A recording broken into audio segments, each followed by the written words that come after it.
La nouvelle est tombée samedi soir sur X. Lorsqu'il s'agit de ruiner notre pays par le gaspillage et la corruption, nous vivons dans un système à parti unique, pas dans une démocratie.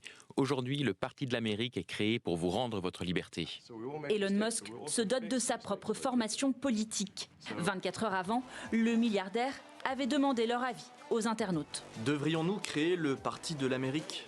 Un sondage lancé le 4 juillet, jour de la fête nationale, mais aussi de la promulgation par Donald Trump de sa grande loi budgétaire.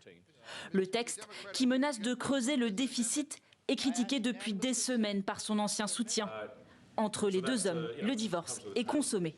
Parmi les sujets de désaccord, donc, il y a la question de l'immigration où Elon Musk, en tant que chef d'entreprise à la recherche de main-d'œuvre qualifiée, a besoin et est personnellement favorable à une immigration choisie légale qui s'oppose à la politique de Donald Trump qui rejette de manière à peu près indiscriminée toute forme d'immigration. Les décisions de l'administration Trump ont la possibilité d'impacter toute une série d'entreprises Elon Musk. Pour les crédits à l'achat, par exemple, des véhicules électriques, c'est Tesla qui sera touché.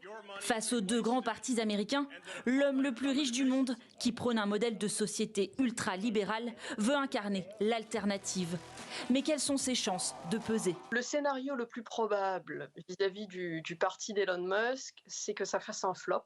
Et la grande majorité des élus républicains actuels sont davantage sur la ligne de Donald Trump que sur la ligne d'Elon Musk. Il va aussi être extrêmement repoussoir à la fois pour les uns et pour les autres sur certains aspects. La déréglementation, par exemple, va jouer un rôle de repoussoir du côté démocrate.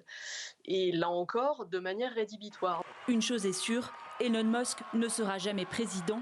Né en Afrique du Sud, il n'est pas autorisé à briguer la magistrature suprême.